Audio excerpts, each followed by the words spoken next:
Hi, I'm Larry Troca, and welcome to our program titled Training Your Horse to Spin. Today's program is part one of a two-part series. In this series, you're going to learn how to teach your horse to plant his pivot foot and bring his front end around in a smooth, correct spin. I didn't use finished reining horses for the training demonstrations. I used just average horses in various stages of training because I wanted you to see the horses making mistakes and what to do to correct those mistakes. So anyway, let's get started with the program, and I hope you like it.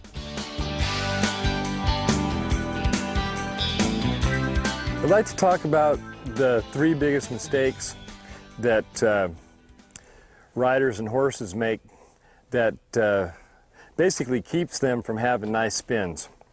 We all like our horses to plant that pivot foot and cross over in the front end and have that front end come around smooth and rapid. And it seems like when a lot of people are first learning how to teach a horse to spin, they have a hard time getting it done. And a lot of times they basically teach their horse to plant the front end and kick the butt out, you know, not knowing what they're doing wrong. But the first thing I want to talk about is lack of impulsion. One of the reasons why a horse kicks his rear end out is because he doesn't have the forward drive. He doesn't think he's going to go somewhere. And it's just like when we're walking a circle, if this horse doesn't have the drive, the desire to walk forward, the impulsion, when I walk this circle and bring it down smaller and smaller, he's going to kick his butt out. Now I'm going to kind of turn him a little bit here. And that's pretty poor. But if I get him driving,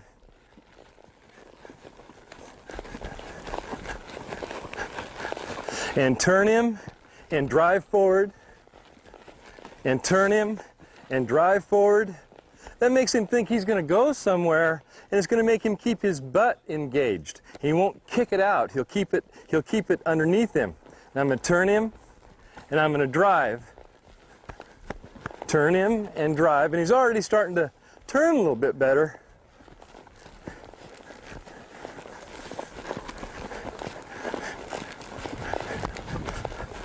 Because if we just turn and stay there, well, the horse has no, you know, he thinks he's going to not go anywhere. They have a tendency just to plant the front end and kick the butt out. But if I get things going, let him know that he's going to go somewhere, he'll have a tendency to move the front end. Now turn him, drive him out. Turn him, drive him out.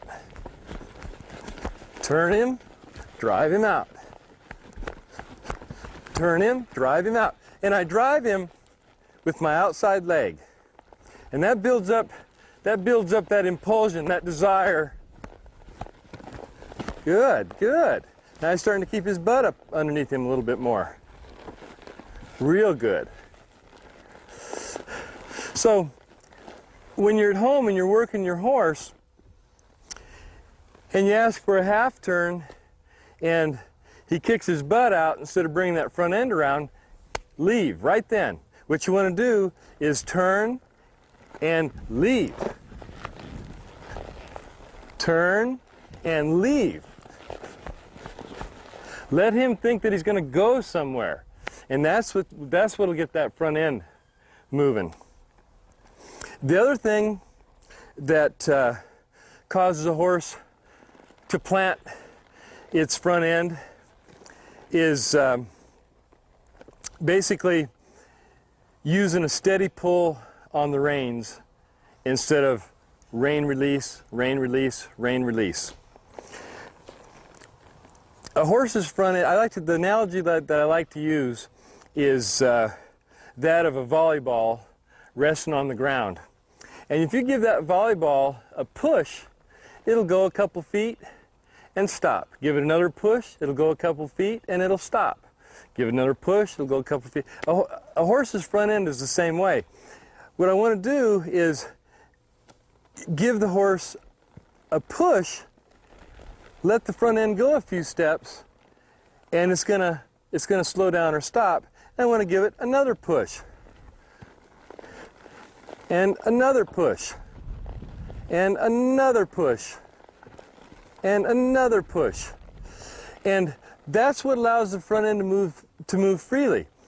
If I just used a steady pull on the rein, just put my hand here and just held it, that has a tendency to lock the front end down. What happens to a lot of people is they'll pull and the horse isn't moving its front end, and so they'll pull harder, you know, and all that does is lock the horse's front end down. And the lighter you use the reins, the more you can let the reins float, the smoother and faster the spin will be. So when I'm asking a horse to turn or spin, doesn't matter, I'll use the reins in a rein release fashion. It's rein release, rein release, rein release, rein release, rein release, rein release.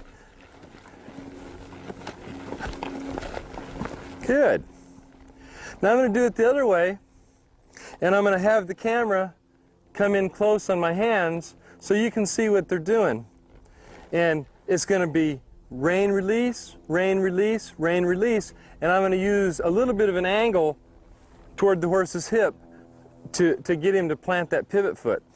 Okay, here I go. I start the turn with a little rein release. Not much response there.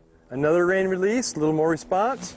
Rein release, rein release, rein release, rein release, rein release, rein release, rein, rein, rein, rein, rein. Okay? Every time the rein touches him, that's his cue to move the front end. Okay? If I just held the rein solid with no give and take, he really doesn't know what he's supposed to do. That has a tendency to lock the front end down.